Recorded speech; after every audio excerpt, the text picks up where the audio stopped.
بات آپ کو سنائے جائے تو آپ حیران ہو جائیں۔ ایک دفعہ یہ شہنشاہ نقوی نے کہا کہ ہمارا تو عقیدہ ہے کہ علی سارے نبیوں سے افضل ہیں۔ کیوں؟ دلیل کیا ہے؟ علی نفس پیغمبر ہیں، علی نفس پیغمبر ہیں۔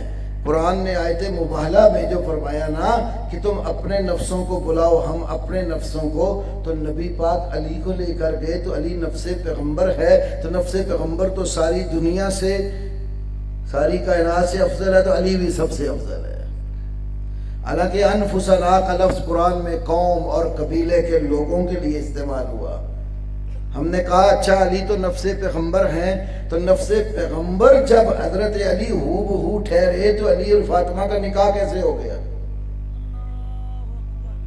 علی اور فاطمہ کا نکاح کیسے ہو گیا؟ دوسری بات، جب رسول پاک پیدا ہوئے، تیری اصول کافی میں لکھا ہے، عباس قمی نے منتہل اعمال جو فارسی میں اس کی کتاب ہے اس کے اندر لکھا ہے، جب آپ صلی اللہ علیہ وسلم کی ولادت باسعادت ہوئی، آپ کے پینے کے لیے دودھ نہیں مل رہا تھا۔ پھر کیا ہوا؟